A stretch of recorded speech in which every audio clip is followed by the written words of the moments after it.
Well, it looks like wily old Eric Sprott is out there again. So I was picking some stuff off the news unit, and Eric Sprott is out there peddling silver. So, I think it'd be better if he hired a lot of women out there with bicycles and put some silver Sprott signs on it. Might be a better advertisement than what he's doing. But, um, you know, let me put it to you this way: Eric Sprott is a very smart businessman. He's not out there really to sell the silver market. He's out there to make a buck himself. That's really how they all are. So, but in the world of business, really there are winners and losers, and you don't want to be on the short end of the stick. I picked up a few things, but I don't think his fund is a bad fund. But right now, I want to point something out about his fund right now. The premium is extremely low. That usually means a buy, but the premium was extremely low at 5, 6%, 7%. And it was like that months ago. Well, it's not 5, 6, 7% now. It's like 1 point something percent. That low of a premium. Amazing, right? Now, I picked up this story off the news unit. Eric Sprott hijacks silver market. Actually, I'll cynically say I think he pretty much hijacks the fiat currency market because he makes a lot of money. He knows when to buy, when to sell. He's buying right now. But I looked at the link. This is from the news unit. I looked at the link from King World News, and you can actually look at it if you want. I'll display these links and where to see the actual stories. Sprott says the headline, "We will go public if they don't send us our silver." So basically he's implying that there's a silver shortage, that they won't be able to deliver the actual physical silver because most of the market out there is paper silver. That's the story. I'm not sure about all that stuff. There is probably some truth to it, but I'll guarantee you he winds up getting his silver. I know they were talking about last time when this thing first came out, was first launched in 2010.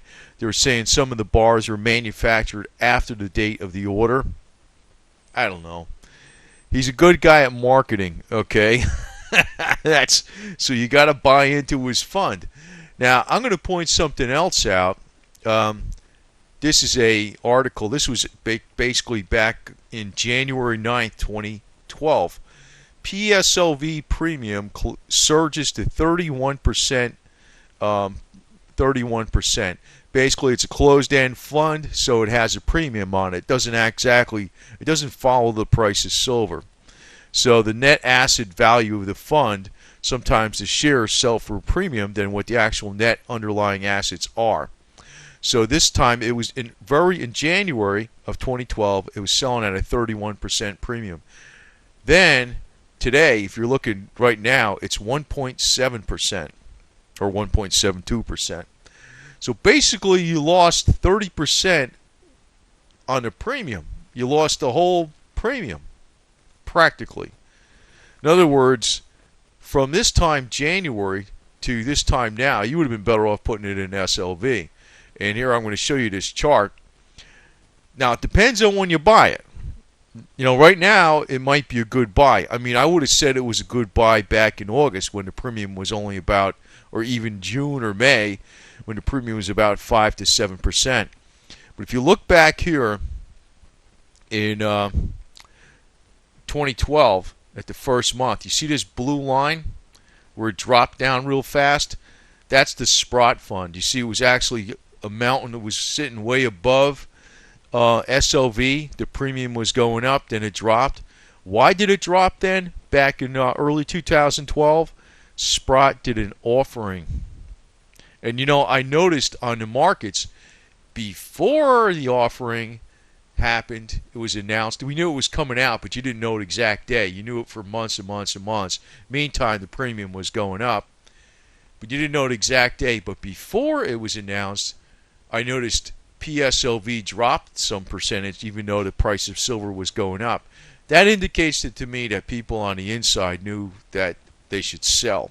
And then it dropped. The whole premium dropped off from like 31% down to like, I don't know, 10% or something like that in one day. I'm not sure of the exact numbers, but a large, like most of the premium went away in like side of a couple days when he did the offering. So now he's doing an offering for 9 million ounces, huh? Yikes. So I don't know about this premium, but I would think right now it probably is a smart time to buy even his fund because the premium is ridiculously low. It's under 2%. I mean, I wouldn't even think it would. I thought 5-6% was really low.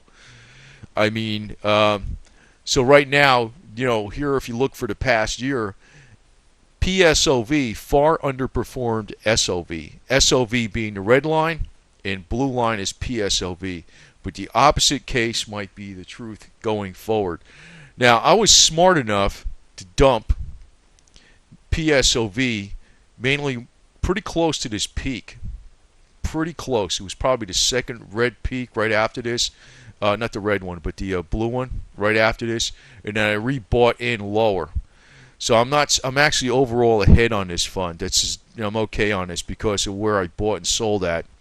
Now, the one place I really honestly screwed up on, and it may turn out to be a win, is I've been holding double leverage long oil for a while. I know you can hold that fund quite some time before it really erodes extremely bad. But if there's an attack in the Middle East, I figure it's going to come about one of these days. That fund will actually play out for me anyway. But right now, with PSLV showing a premium of 1.7%, and silver poised to look like it's going to jump up a lot higher, it probably is a good bet. But Eric Sprott is not out there to make everybody all kinds of money. In simple terms, he's out there to make himself money. So, you're not going to just buy silver and hold forever and, make your money. But it does have several years to go, obviously. I know that. But what I would think is if I would not know what the signal would be to sell, but if silver does go up past 60 and you have PSLV, I would dump it. That's what I'm going to do. If I get a double on something, I'm dumping it. So, I think it's like you have to watch what kind of relationship you have with some of these funds. And I know yesterday I showed a pink cat with, I was talking about, people make a lot of money on YouTube with cats and, a pink cat being fired from a cannon and all this type of stuff. Well, I think, cats are pretty wonderful too. I mean, I wish I was a cat sometimes. Sometimes they get in very cozy relationships with their owners, and I wouldn't mind it being a cat at certain times. So I have to say that, hats off to cats. Cats aren't too bad. So, maybe YouTube didn't like me talking about pink cats yesterday. So I apologize. Sometimes I really do wish I was a cat. So I could quite honestly say that. They are lucky at sometimes. But anyway, getting back to Eric Sprott, he's out there peddling his wares with the silver again, and we're going to release 9 million ounces, and we're going to buy up 9 million ounces, and they better deliver it. And if they don't deliver it, we're going to tell the world, and we're going to go public and all this type of stuff, because that means there's a silver shortage. He's a marketer. It's like the stuff he says, it might be partly he's a marketer. And basically his deal is getting as much fiat money as possible. That's the way I see it. And if it's not U.S. dollars, it's going to be some other kind of monies. But, yeah, I do like silver. Because even when the silver basically wasn't a good investment anymore, I've always had silver. It's like I realized that it lasts through the ages. Even coins are almost akin to jewelry in some ways. Where I may invest in silver more in the future is this Argentium silver, the jewelry, that new stuff, that's sterling. I mentioned in other videos, but I know a lot of people don't see a certain video. But Argentium's silver is, it's sterling, but it never tarnishes. It's a newer product out there. It's 92.5% silver, but it's not 7.5% copper. It's 7.5% germanium. So it never, ever tarnishes, ever. I mean, you can put it in salt water, you can wear it in perspiration and stuff, and it doesn't tarnish.